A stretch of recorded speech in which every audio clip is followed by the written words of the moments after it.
Welcome! In this video, we're going to talk about Prudence, or our eye awareness.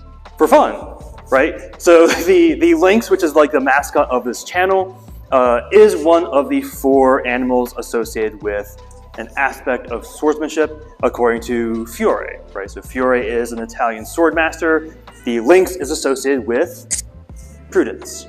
And also, I just like puns, right? So we're trying to link many sword ideas together. So, links, right? Linking together, as well as, website links. So I like my puns. So that's one reason I also had links associated with this. However, in European mythology, the Lynx was thought to have the ability to see into the future, right? Hence their cautiousness, right? So they're almost like they have this supernatural ability, kind of react to things before they happen. Now, obviously, all of that sounds really grandiose when we're talking about our normal sword fighting, right? Being able to see into the future. However, it's not as far-fetched as you might think. So for example, one thing I want you to be aware of, so just like what we talked about with the last video with the throat, where you had both things for yourself to be thinking about, also things I want you to think about your opponent as well.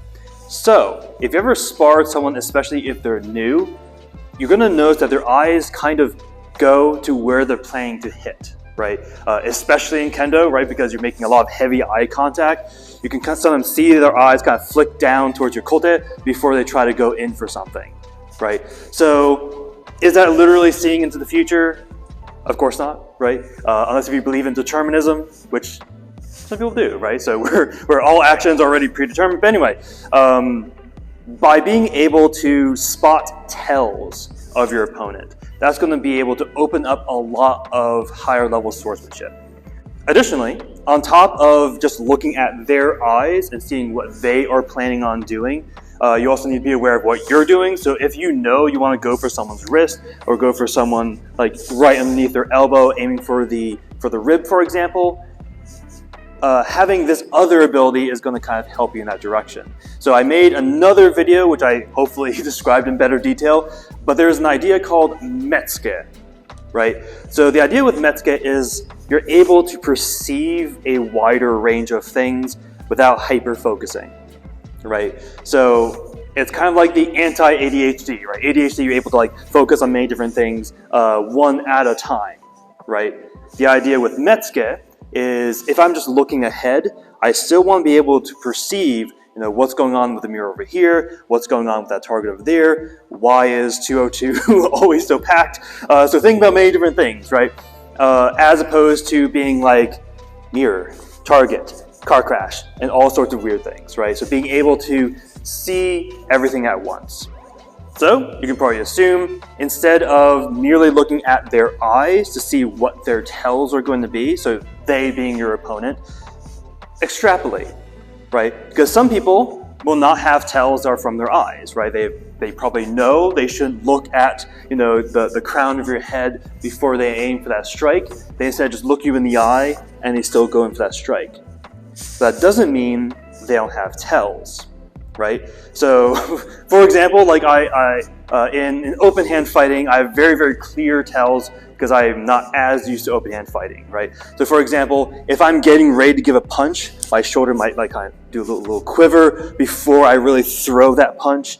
And by the time this is actually going forward, the tell already gave me away, right? So the moment I kind of do this, person's already getting ready to deflect and counter and do all that fun stuff, right? So I assume that's what my tells. Actually, I don't know because people don't tell me, but that's the idea, right? So being able to analyze your opponent without like doing like a whole like Sherlock thing of like seeing each individual thing, big picture, and be able to extrapolate what these smaller tells are going to be and guessing where they're going to be striking next.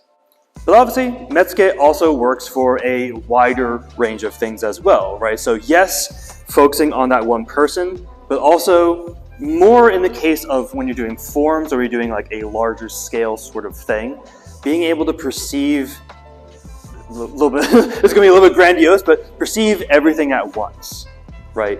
So kind of like seeing the forest within the trees sort of idea. So as you're going through a form, you don't necessarily want to be looking at each individual other student or other master going around and making sure you're not striking any of them. You want to have the general idea of like, okay, I'm going through this motion.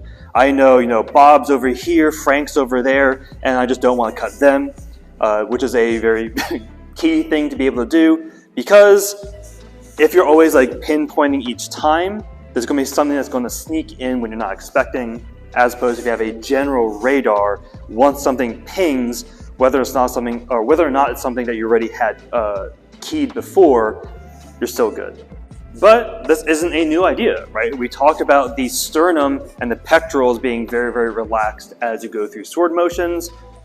This can be a general theme, right? So be relaxed as you actually go through motions. The more tense you are, really wherever you are, whether that's the eyes or the pectorals or the glutes or whatever, the more tense you are, the less efficient and the more tiring you're going to be with less and less time. As opposed to if you're more relaxed, you're able to engage the bigger muscle groups like the core, the glutes. I don't know why I gave the glutes earlier, but the bigger muscle groups you activate and the more relaxed your smaller muscle groups are, the longer you'll last, and also the more efficient and powerful your strikes are going to be. So how does all of this tie back to prudence or cautiousness, right? So it's also kind of interesting because two different aspects in Fiore, right? So the Lynx kind of instantiates the idea of prudence, right? Your awareness, your cautiousness, while the lion represents your audaciousness, right? Your aggression to a certain degree. So you want both of those, right? So when we talked about last time with your conviction, that is like lion aspect. That is talking about your audacity, your willingness to go in for that strike. But you also don't want to just go in, just like run in whenever you see an opening, because it could be a trap, first of all, but also it could still be dangerous even if you know you could land a strike. This is one reason I'm not in love with kendo, is because yes, it teaches audaciousness, right, or audacity.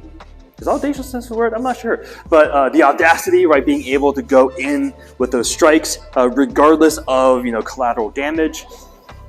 In a real sword fight, you kind of don't want collateral damage. You kind of like having all of your limbs and most of your blood still in your body. So having that prudence is really good.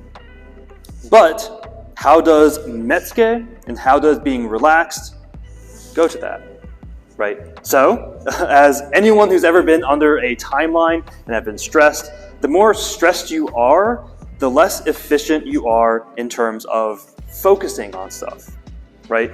So by actively working on relaxing your eyes, relaxing your body, relaxing your vision, the more able you are to be prudent, right? To be able to see what's going on in case there is a change in pattern that would probably signify danger in some way, right?